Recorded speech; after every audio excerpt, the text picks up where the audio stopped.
Assalamualaikum warahmatullahi wabarakatuh.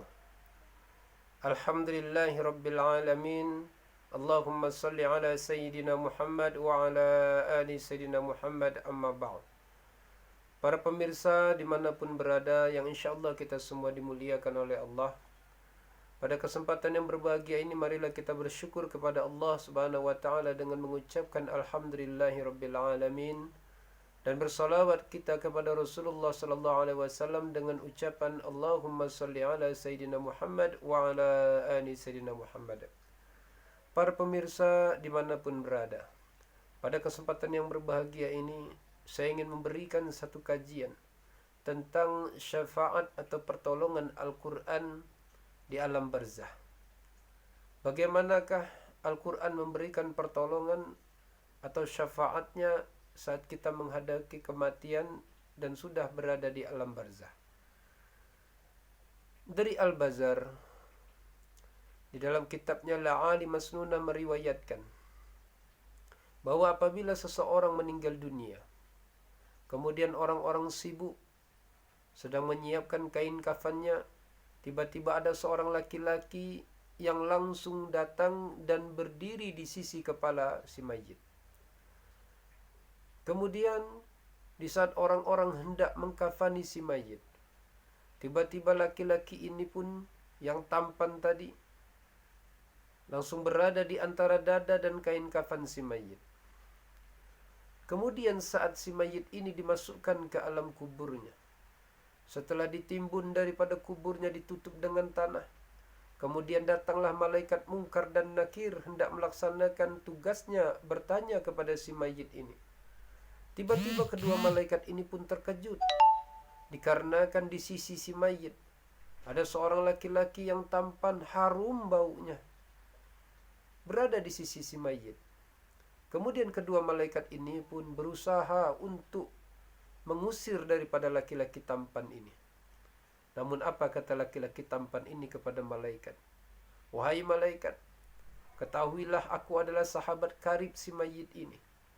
Jadi kalau kalian ditugaskan untuk bertanya kepada si mayit ini, laksanakanlah tugas kalian. Tapi sesungguhnya aku tidak akan pergi meninggalkan sahabat karibku ini sampai dia masuk ke dalam surganya Allah subhanahu wa ta'ala. Kemudian laki-laki tampan ini pun berpaling kepada si mayit.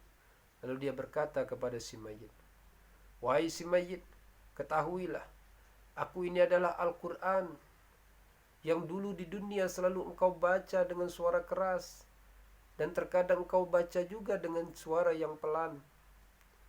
Engkau jadikan aku dulu sahabat karibmu di dunia.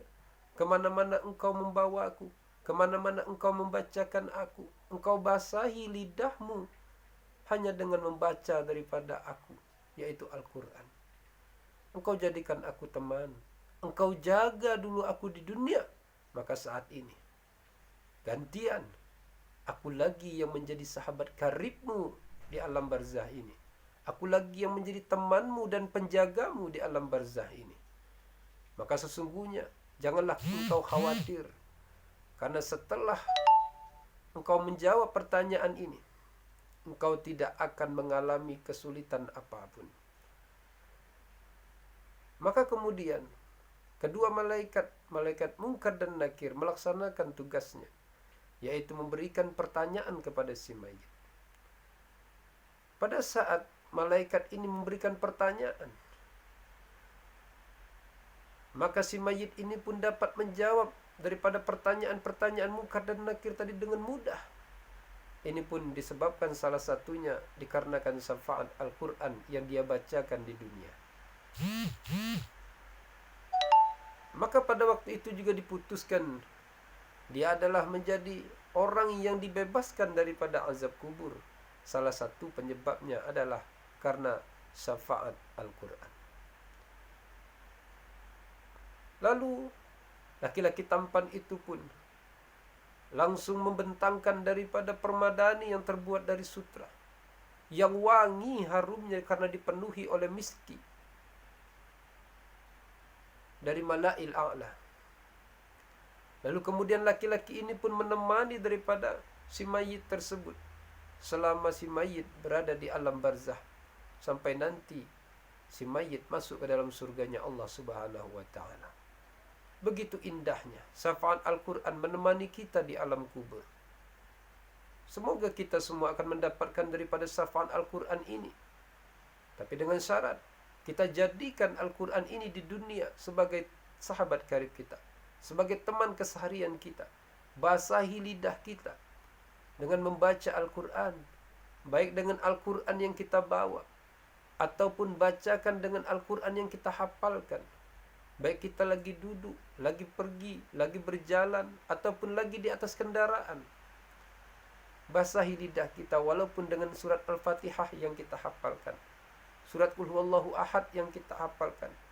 Bacakanlah Al-Quran tersebut. Kita jadikan hari-hari kita dipenuhi dengan zikir Al-Quran yang insya Allah akan menjadi syafaat nanti di alam barzah bagi kita. Dan ketahuilah, syafaat Al-Quran bukan hanya di alam barzah, tapi syafaat Al-Quran berlaku bagi kehidupan kita di dunia, di alam barzah maupun di akhirat kelak, sampai kita masuk ke dalam surganya Allah. Maka dari itu, marilah ajak anak-anak kita, ajak keluarga kita untuk mendawamkan Al-Quran, untuk mempelajari Al-Quran, untuk menghafal Al-Quran, dan juga mengamalkan Al-Quran. Insya Allah kita akan selamat hidup di dunia dan akhirat dengan salah satu wasilahnya adalah syafaat Al-Quran. Demikian daripada tausiah yang saya sampaikan ini. Mudah-mudahan bermanfaat. Lebih kurang saya mohon maaf. Terima kasih atas segala perhatian. Mohon maaf atas segala kekurangan. Usikum wa nafsihi bitaqwallah. Wassalamualaikum warahmatullahi wabarakatuh.